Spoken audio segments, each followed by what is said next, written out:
Provide करता है, charges को जो मूवमेंट देता है, उस प्रेशर को बोलते हैं electric pressure, and that electric pressure is commonly known as voltage. So voltage का और अदर नेम क्या हो सकता है, ये तो इसका कॉमन नेम हो गया, इसको हम पोटेंशियल भी बोल सकते हैं, या पूरा नेम इसका इलेक्ट्रिक पोटेंशियल भी मिल जाता है। ठीक है, तो ये क्या है, वोल्टेज के ही नेम है।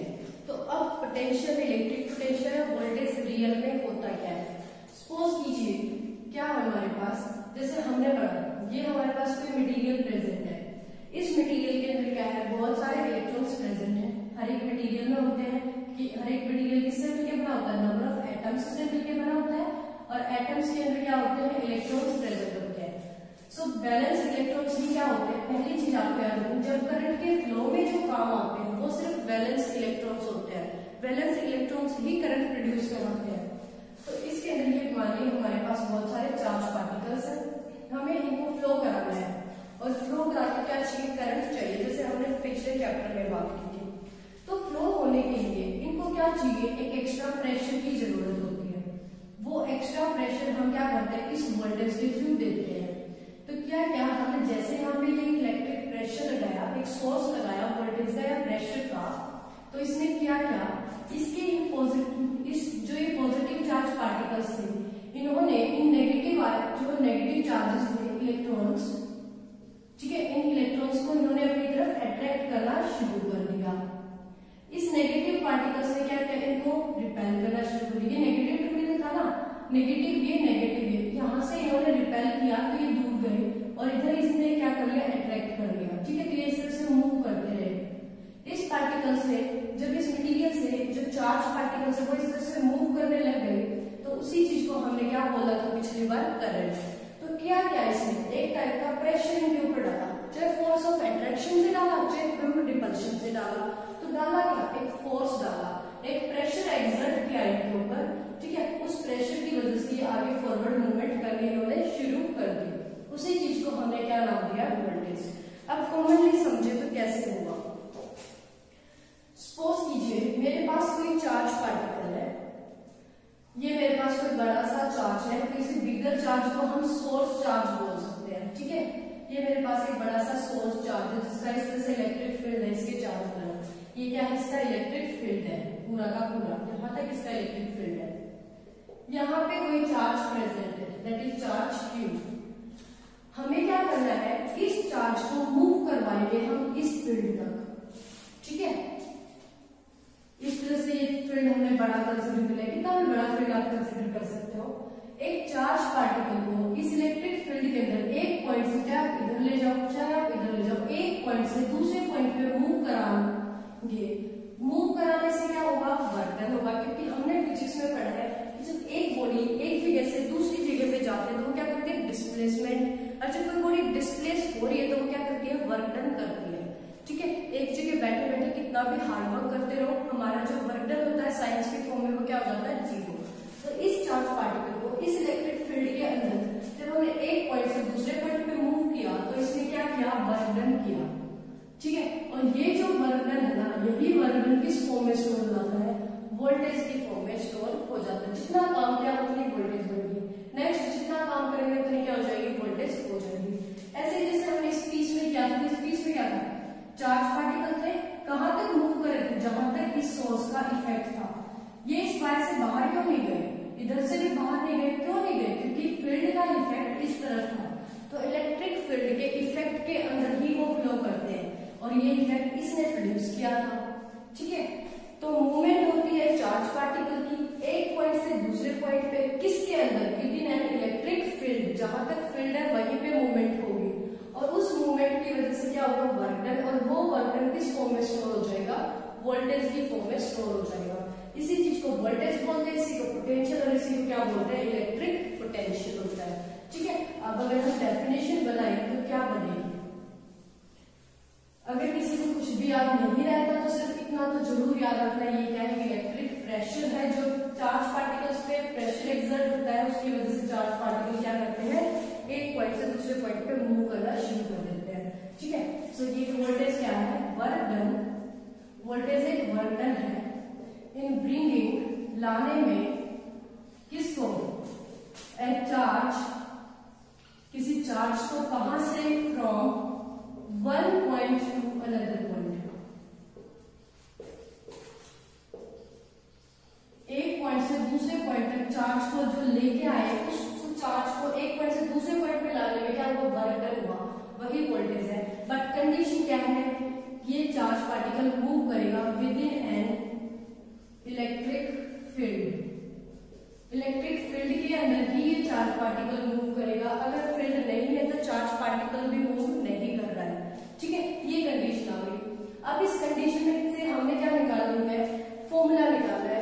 वोल्टेज को डिनोट करते हैं V से, चाहे पोटेंशियल बोले चाहे इलेक्ट्रिक पोटेंशियल, तीनों को किससे डिनोट करते हैं, V से।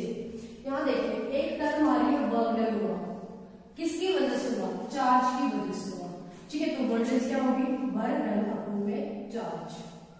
ये निकल गया हमारा formula for voltage. I hope आपको यहाँ तक अच्छे से समझ आया होगा। सो देखिए इस फॉर्मूले से हम यूनिट को कैसे कैलकुलेट करते हैं और इससे रिलेटेड आगे टर्म्स क्या है। अब इस वोल्टेज की ऐसा यूनिट जो है वो यूनिट क्या है, वोल्ट है। क्या है इसकी यूनिट, वोल्ट। अब कोई हमसे पूछे ये वोल्ट कहाँ है, किसके इक्वल होता है, क्या होता है वोल्ट, तो वोल्ट होता है, वर्क की यूनिट होती है जूल, चार्ज की यूनिट होती है कूलम्स। तो जूल पर कूलम्स भी क्या होती है, वोल्ट होती है। इसको डिनोट करते हैं इस तरह से स्मॉल v से, या v से डिनोट कर देते हैं डायरेक्ट, जूल पर कूलम्स, ठीक है। तो वोल्ट क्या होता है, जूल पर कूलम्स के इक्वल आ गया। कोई हमसे पूछ सकता है कि वोल्ट क्या है, तो जूल पर कूलम्स को ही क्या बोला जाता है, वोल्ट बोला जाता है। ये फॉर्मूला यूनिट एक फॉर्मूले से ड्राइव किया है, ये ऐसा यूनिट है, और जो भी ऐसा यूनिट होती है वो किसी या किसी फॉर्मूला यूनिट के इक्विवेलेंट ही होती है, ठीक है। अब हमसे कोई ये बोल दे कि आपको एक्सप्लेन करना है कि 1 वोल्ट वोल्टेज कब होती है, 1 वोल्ट पोटेंशियल कब होता है, 1 वोल्ट इलेक्ट्रिक पोटेंशियल कब होता है, तो 1 वोल्ट को डिफाइन करना है हमने। सो 1 वोल्ट कब होगा, जब ये भी 1 हो जाए और ये भी 1 हो जाए। सो 1 जूल हुआ वर्क, किसको लाने में, 1 कूलम चार्ज को लाने में, ठीक है। तो एक छोटे से 1 कूलम चार्ज को एक पॉइंट से दूसरे पॉइंट पे लाने में क्या किया हमने, 1 जूल वर्क डन किया। तो ये 1 जूल वर्क डन ने क्या बना दिया, 1 वोल्ट वोल्टेज प्रोड्यूस करा दी, ठीक है। सो 1 वोल्ट वोल्टेज कैसे डिफाइन करोगे, work done, 1 joule of work is done for bringing a charge from 1 point two the second point. अब चार्ज की कंडीशन क्या है, 1 कूलम चार्ज होना चाहिए, ठीक है। 1 कूलम के चार्ज को एक पॉइंट से दूसरे पॉइंट पे लाने में जो वर्क डन हुआ है वही क्या है हमारा 1 वोल्ट है।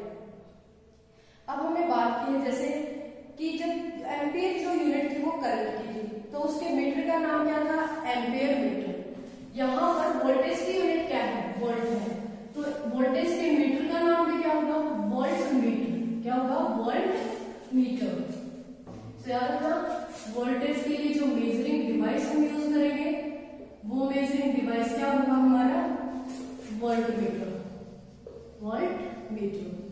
अब वोल्ट मीटर को कैसे डिनोट करते हैं, एक सर्कल में V बनाएंगे और एक तरफ पॉजिटिव टर्मिनल, एक तरफ नेगेटिव टर्मिनल, हो गया वोल्ट मीटर। ये नोटेशन तो हो गई। अब एमीटर को तो सीरीज में कनेक्ट कर रहे थे, क्यों कर रहे थे, क्योंकि लो रेजिस्टेंस था। अब कनेक्शन देखते हैं किसका, वोल्ट मीटर का, ठीक है। कनेक्शन है सर्किट में, कैसे किया जाता है इसको कनेक्ट, वो चीज हम यहाँ पे देखते हैं। अभी हम अपना छोटा सा एक सर्किट लेके चलते हैं, वही वाला एक लैंप है, ये एक क्या है हमारे पास स्विच है, और यहाँ पे मैंने कोई सोर्स लगा दिया वोल्टेज का, V वोल्ट का वोल्टेज सोर्स है। यहाँ से पॉजिटिव टर्मिनल से हम करंट को अज्यूम करते हैं, क्योंकि हम कन्वेंशनल करंट लेके चलते हैं। पॉजिटिव टर्मिनल से करंट निकला, सर्किट ओपन है, क्लोज कर देती हूँ, क्लोज कर दे करंट आगे फ्लो करेगा, लैंप के अंदर से नेगेटिव टर्मिनल की तरफ आ जाएगा, ठीक है। पाथ हो गया कंप्लीट, तो करंट फ्लो कर रहा है। पाथ कंप्लीट नहीं होता तो करंट फ्लो नहीं करता। सो अब देखिए वोल्ट मीटर को कैसे कनेक्ट करेंगे। वोल्ट मीटर क्या था, इलेक्ट्रिक प्रेशर था। प्रेशर कैसे एक्सर्ट हुआ, ये पॉजिटिव, मैंने सपोज ये 10 वोल्ट की वोल्टेज है, ठीक है, ये प्लस का टर्मिनल है, तो इसमें क्या किया, लैंप के इस टर्मिनल को पॉजिटिव बना दिया। ये नेगेटिव था, तो जिस तरफ कनेक्ट होना उसने लैंप के उसी टर्मिनल गया, ये हो गया हायर पोटेंशियल पे, ये लोअर पे। अगर ये 10 वोल्ट है तो ये तो +10 हो गया, ये माइनस है तो ये -10 वोल्ट हो गया, ये ज्यादा हो गया, ये कम हो गया। ज्यादा से कम की तरफ चार्ज पार्टिकल मूव करना शुरू कर देंगे। ज्यादा से कम में जैसे ही चार्ज पार्टिकल मूव करेंगे, क्योंकि हम बात करते हैं हायर पोटेंशियल से चीज लोअर पोटेंशियल की तरफ जाती है, तो ज्यादा इस तरफ है, कम इस तरफ है, ठीक है। इसी चीज को, ये जो डिफरेंस आया ना, ये जो डिफरेंस क्रिएट हुआ, इधर +10 वोल्ट, इधर -10 वोल्ट, क्योंकि ये 10 वोल्ट की बैटरी थी, ठीक है। एक तरफ पॉजिटिव होता है इसके, एक तरफ नेगेटिव होता है। इसी चीज को क्या बोलते हैं, पोटेंशियल डिफरेंस। क्या बोला जाता है, पोटेंशियल डिफरेंस। वोल्टेज का जो डिफरेंस है या पोटेंशियल का जो डिफरेंस है या इलेक्ट्रिक पोटेंशियल का जो डिफरेंस है, उसी को बोलते हैं पोटेंशियल डिफरेंस, ठीक है। इस पोटेंशियल डिफरेंस, इस वोल्टेज ने क्या पोटेंशियल डिफरेंस क्रिएट, वो डिफरेंस की वजह से हायर पोटेंशियल से क्या हुई चीज, लोअर पोटेंशियल की तरफ मूव हुई। तो हमें क्या चाहिए, पोटेंशियल डिफरेंस भी तो काम करवा है ना, जो इस वोल्टेज ने दिया है।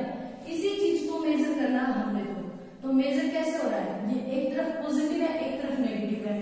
वायर के अंदर तो नहीं है ना, टर्मिनल के इधर पॉजिटिव इधर नेगेटिव, वायर के अंदर तो कहीं कुछ नहीं था, है ना। तो इसलिए वोल्टेज को जब भी हम मेजर करेंगे या पोटेंशियल डिफरेंस को या पोटेंशियल को जब हम मेजर कर रहे हैं, तो डिवाइस को क्या करेंगे, एक इस तरफ लगाएंगे टर्मिनल को, एक टर्मिनल इस तरफ लगाएंगे, इस तरह से कनेक्ट किया जाएगा वोल्टमीटर, ताकि इनके बीच के पोटेंशियल डिफरेंस को क्या कर पाए, मेजर कर पाए। और एक टर्मिनल पॉजिटिव साइड लगाया, दूसरा टर्मिनल डायरेक्ट नेगेटिव साइड, कोई वायर ब्रेक करके तो नहीं लगाया, डायरेक्ट लगा दिया।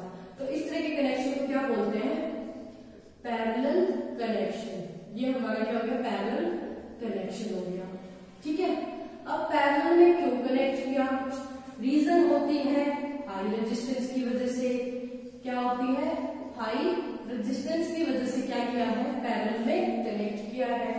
हाई रेजिस्टेंस क्यों रखते हैं, ये भी पूछ सकता है। तो हाई रेजिस्टेंस क्यों रखते हैं, देखो यहाँ से करंट जा रहा है, करंट तो इसमें से जाना चाहिए, है ना, तभी तो लैंप ग्लो करेगा। अगर करंट इसमें चला गया तो लैंप के पास तो करंट आया नहीं, करंट तो ग्लो ही नहीं करेगा। तो हम चाहते हैं डिवाइस में करंट जाए, उधर तो सिर्फ वोल्टेज देखिए, वो करंट की उसको नीड नहीं है, उसके अंदर थोड़ा बहुत करंट है वही बहुत है। तो इसलिए उसके रेजिस्टेंस को हमने बढ़ा दिया, रेजिस्टेंस बढ़ा दिया तो उधर करंट कम हो गया, सारा का सारा करंट कहाँ गया, इस लैंप के अंदर से पास होता चला गया, ठीक है। तो डिवाइस ने अपना काम भी कर लिया और इस डिवाइस के क्रॉस करंट भी कम करने दिया। इसलिए हमने क्या किया, इसको कनेक्ट करते हैं पैरेलल में, क्योंकि इसका हाई रेजिस्टेंस रखा जाता है, हाई इसलिए ताकि उसके अंदर करंट की वैल्यू कम रहे और जो करंट है वो अपने मेन रास्ते से पास होता रहे और अपना वर्कआउट करता रहे विदाउट एनी डिस्टर्बेंस।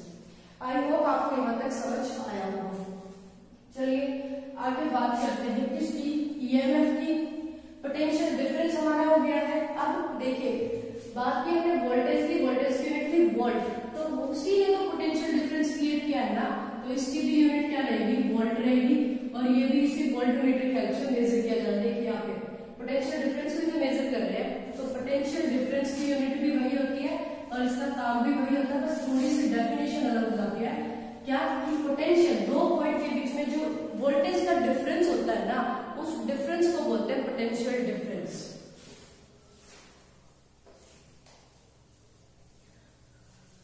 आगे चलते हैं, बात करते हैं किसकी, ईएमएफ की, क्योंकि ईएमएफ का फिर बात की थी हमने वोल्टेज की, जिसके अदर नेम था potential, electric potential,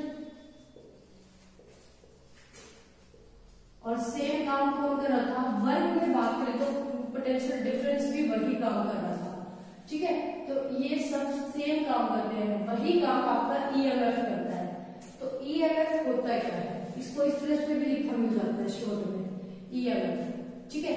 E for electron, M for motive and F for force. So ये क्या हो गया, electromotive force. Electro means electrons, motive means motion and force means force. पीछे से इसको डिफाइन करना शुरू करेंगे। देखो एक ऐसा फोर्स जो मोशन में लाता है किस चीज को, इलेक्ट्रॉन्स को, ठीक है।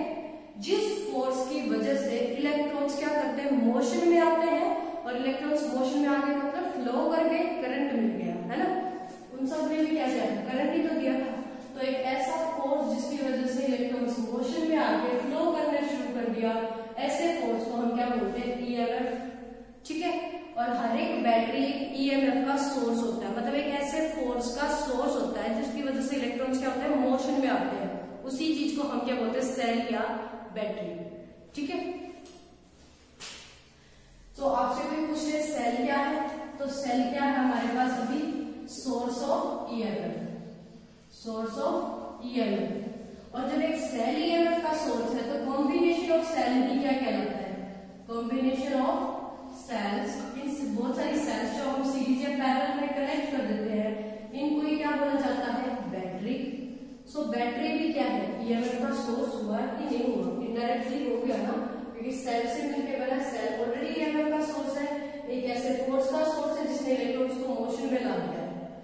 ठीक है, तो वहीं से हमारी बैटरी भी ईएमएफ का सोर्स हो गया। आई होप आपको वोल्टेज से रिलेटेड, ईएमएफ से रिलेटेड ये टॉपिक समझ आया होगा। आगे चलते हैं, बात करते हैं पावर की और एनर्जी की। सो देखिए पावर क्या है और एनर्जी क्या है, डिफरेंशिएट करके पढ़ेंगे। Power and the last term is energy. Power क्या है, पावर होती है rate of doing work, rate of doing work. But energy क्या होती है, energy is the capacity to do work. ठीक है, काम करने की कैपेसिटी तो है एनर्जी, और उसी चीज को रेट मतलब टाइम, टाइम से रिलेट करा दे तो क्या कहलाती है, हमारी पावर कहलाती है। एग्जाम्पल के लिए देखिए, सपोज कीजिए दो स्टूडेंट्स हैं, मैंने स्टूडेंट नंबर 1 को भी वही काम दिया, स्टूडेंट नंबर B को भी वही काम दिया। ठीक है, दोनों को काम दिया सेम। अब स्टूडेंट नंबर A ने क्या किया, उस काम को 2 घंटे में कर दिया, स्टूडेंट नंबर B उस काम को 6 घंटे में करके आता है। ठीक है, काम तो बराबर किया ना, काम बराबर किया तो एनर्जी क्या होगी, दोनों की इक्वल होगी। क्यों होगी, क्योंकि काम तो इक्वल किया है, और हम तो वर्क को ही तो क्या बोलते हैं, एनर्जी। काम करने की कैपेसिटी तो थी उनमें, ठीक है, कर दिया दोनों ने। बट पावर की बात करें तो कौन सा ज्यादा पावरफुल हुआ, पावर हुई पहले वाले की ज्यादा। क्यों, क्योंकि उसने उसी काम को कम टाइम में किया और इसने उसी काम को ज्यादा टाइम में किया। ठीक है, तो जो किसी पर्टिकुलर काम को करने में कम टाइम लेगा वो पावरफुल होगा, तो मीन्स उसकी पावर होगी ज्यादा। ठीक है, टाइम कैसा लिया उसने, कम। ठीक है, रेट वर्ड का मीनिंग मैंने टाइम भी बताया था, टाइम की रिलेशन कैसे होगी, उल्टी। सो पावर का फॉर्मूला क्या निकल गया हमारे यहाँ से, P इज इक्वल टू क्या है, वर्क, और दूसरा rate means time. So work किया, वर्क अपॉन में टाइम, कि जो काम किया था वो कितने टाइम में किया, उसी चीज को देख के बताएंगे हम उसकी पावर। बट कैपेसिटी क्या होगी, डायरेक्ट वर्क होगी। ठीक है, तो हमारा जो वर्क हुआ वही क्या होगी, एनर्जी होगी। सो पावर देखिए P इज इक्वल टू, यहाँ से वर्क का फॉर्मूला अगर हमें निकालना चाहते निकाल सकते ना, वर्क इज इक्वल टू क्या हो गया, पावर मल्टीप्लाई, इधर जगह पावर टाइम क्या होगा, मल्टीप्लाई पावर मल्टीप्लाई टाइम हो गया। और वर्क ही क्या है, एनर्जी है, तो एनर्जी का फॉर्मूला क्या निकल गया हमारे पास, energy is equal to power multiply time. हम उधर से ही निकाल रहे हैं। ठीक है, क्योंकि वर्क और एनर्जी बात एक ही होती है।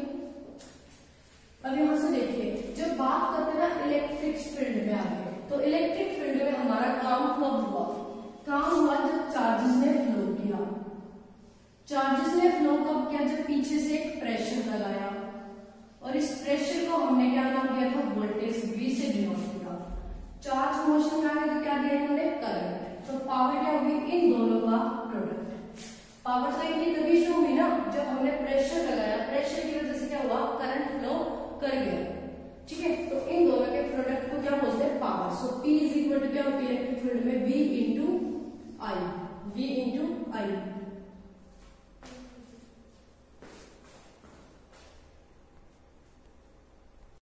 अब यहाँ पे देखिए, power is equal to voltage into current आ चुका है। सो इस फॉर्मूले को अगर मैं यहाँ पे पुट कर दूं तो यहाँ पे एनर्जी क्या आ जाएगी, energy is equal to voltage into current multiply time. ठीक है, सो एनर्जी क्या होती है, पावर मल्टीप्लाई टाइम होती है, इसलिए VI इंटू टी हो गया है।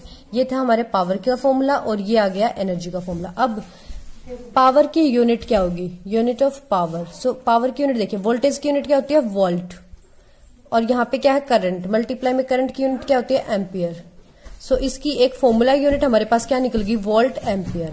बट ये वोल्ट एम्पियर किसके इक्वल होता है, वॉट के इक्वल होता है। सो पावर की जो एसआई यूनिट होती है वो एसआई यूनिट क्या होती है, वॉट होती है, ठीक है। और वॉट किसके इक्वल होता है, 1 वोल्ट मल्टीप्लाई 1 एम्पियर। अगर कोई हमें कहे 1 वॉट को डिफाइन करे तो 1 watt is equal to 1 volt multiply 1 ampere, ठीक है।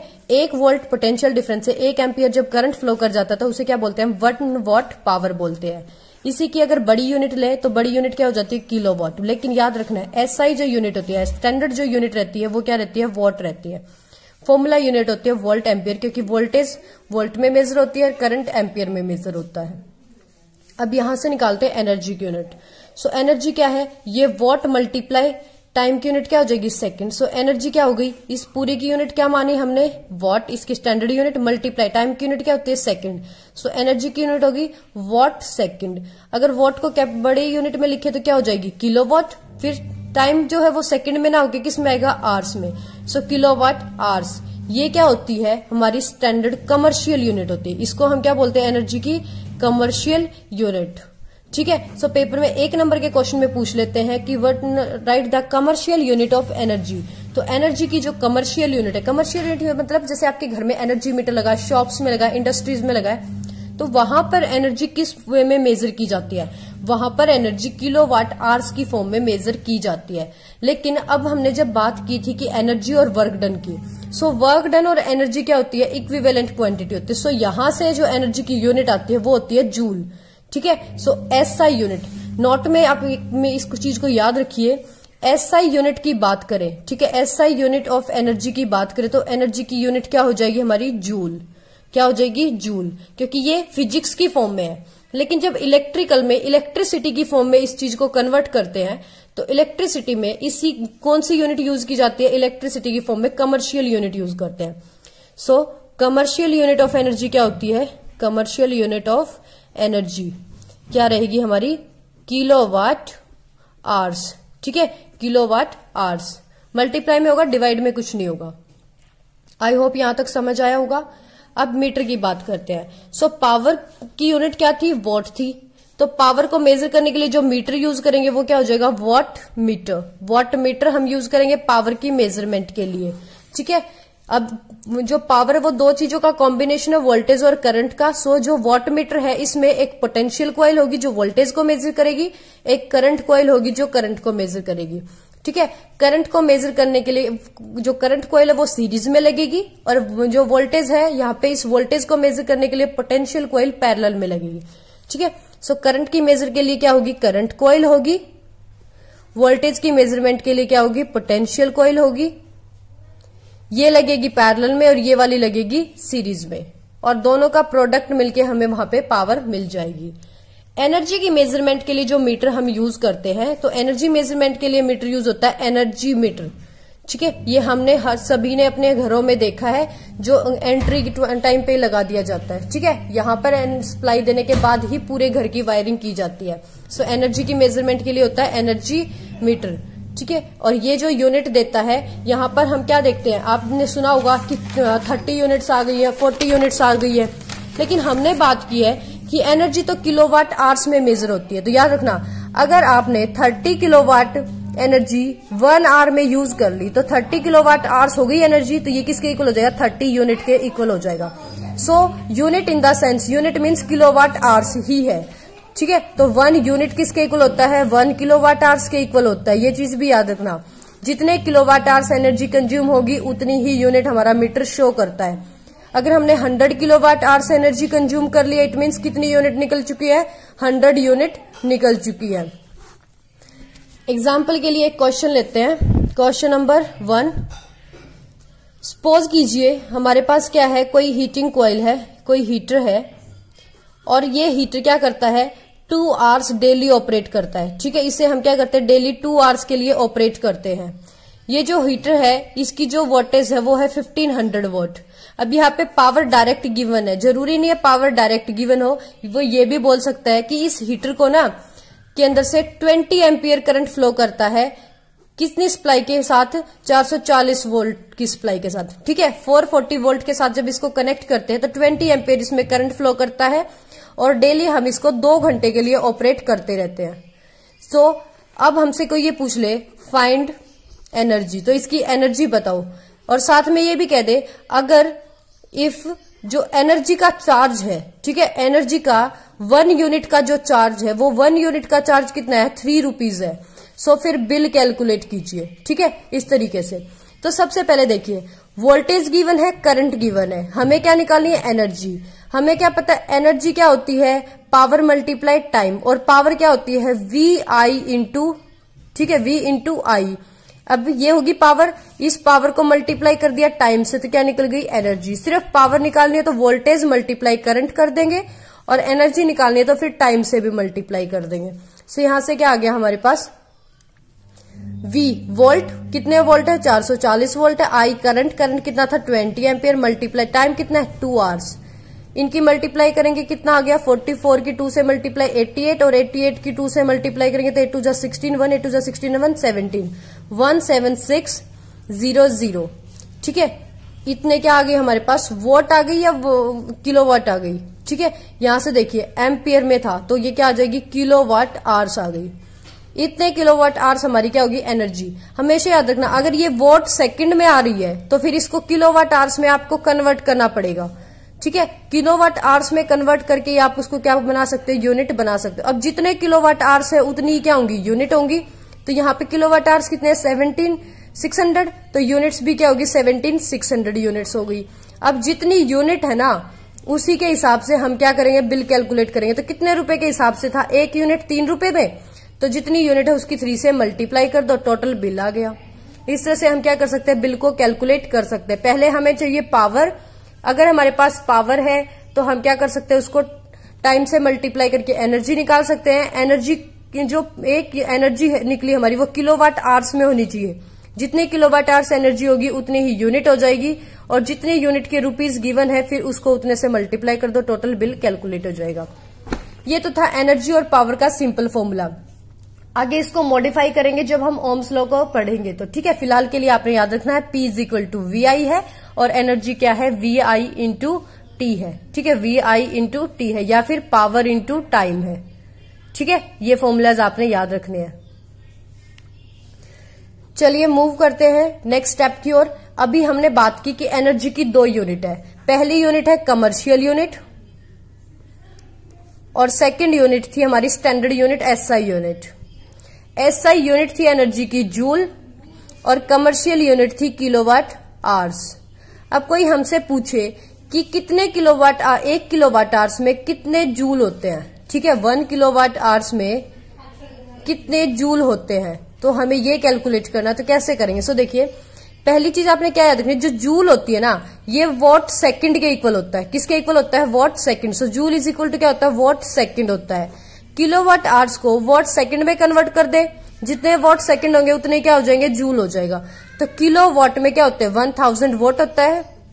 1 आवर्स में कितने सेकंड होती है? 3600 सेकंड्स होती है। तो ये किसके इक्वल आ गया? 36,000,000। इसको अगर हम स्टैंडर्ड फॉर्म में लिखे तो क्या लिख देंगे? 3.6। जो हमारा स्टैंडर्ड सिस्टम होता है जिसको साइंटिफिक सिस्टम बोलते हैं उसमें क्या होता है कि जो फर्स्ट वर्ड है, ठीक है, इसके बाद पॉइंट लगाना है। तो 3 को छोड़ के मैंने पॉइंट लगाया, यहाँ पे मैं पॉइंट लगा तो पॉइंट के बाद कितने नंबर बचते हैं? 1 2 3 4 5 6। तो क्या आ जाएगा? 10⁻⁶। 3.6 × 10⁻⁶। इतने क्या हो गई? वॉट सेकेंड्स आ गई। ठीक है, किसमें? 1 किलोवाट आवर्स में। और अभी हमने पढ़ा था कि जितने वॉट सेकंड्स होते हैं उतने क्या होते हैं? जूल। वॉट सेकंड जूल के इक्वल होते हैं। तो यहां से 1 kilowatt hours is equal to क्या हो गया? 3.6 × 10⁻⁶ जूल भी हो गया। ठीक है, ये वैल्यूज भी आपने याद रखनी है। ये है रिलेशन बिटवीन, या तो वो ये बोल दे how many joules contains in 1 kilowatt hours, या 1 किलोवाट आवर्स कितने जूल के इक्वल होता है, या फिर वो ये बोल दे find the relation between commercial unit of energy and SI unit of energy. दोनों के बीच में रिलेशन ड्राइव करनी, तब भी आपने इसी तरह से इसको ड्राइव करना है। अगर किसी को कोई डाउट है तो कमेंट सेक्शन में लिख के बता सकता है। Thank you for watching this video.